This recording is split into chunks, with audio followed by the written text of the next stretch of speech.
Student good morning.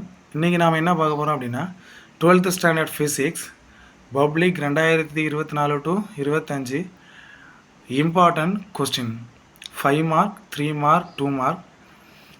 நாம் ஏற்கனவே 2 லெசனுக்கு அப்லோட் பண்ணியிருக்கோம். இப்போ third lesson unit 3 magnetism and magnetic effect of electric current 5 mark. Roman 3ல் பார்த்தீங்கன்னா கொஸ்டின் நம்பர் 2 3 12 13 16 3 மார்க்.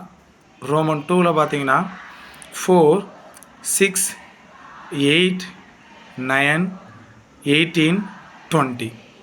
அடுத்தது ரோமன் 3ல் 8 11 15 3 மார்க் முடிஞ்சிச்சு. அடுத்தது 2 மார்க் 1 2 3 13 14 10. ஓகே ஸ்டூடெண்ட்ஸ், இந்த கொஸ்டின் எல்லாமே பப்ளிக் எக்ஸாமுக்கு நல்லா ப்ரிப்பேர் பண்ணுங்கள். All the best. தேங்க்யூ.